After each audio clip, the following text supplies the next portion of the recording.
In several cases, the court has explained that the justification for the existence of Article 448 of the Civil Code is to prevent the impracticability of creating a state of forced co-ownership.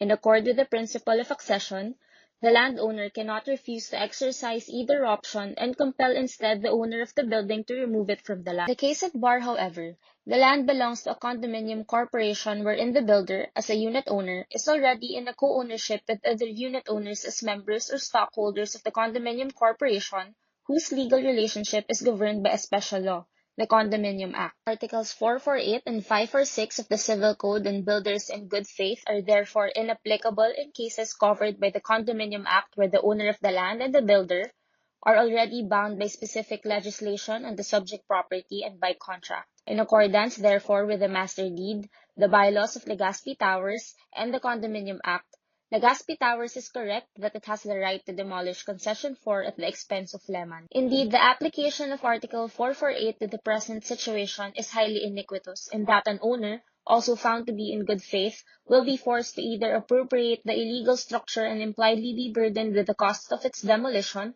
or to allow the continuance of such an illegal structure that violates the law and the master deed and threatens the structural integrity of the condominium building upon the payment of rent.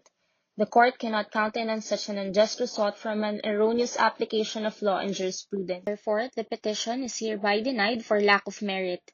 The decision and resolution of the Court of Appeals are reversed and set aside. La Vista Management System Incorporated is ordered to remove Concession 4 at its own expense. I concur. I concur. I concur.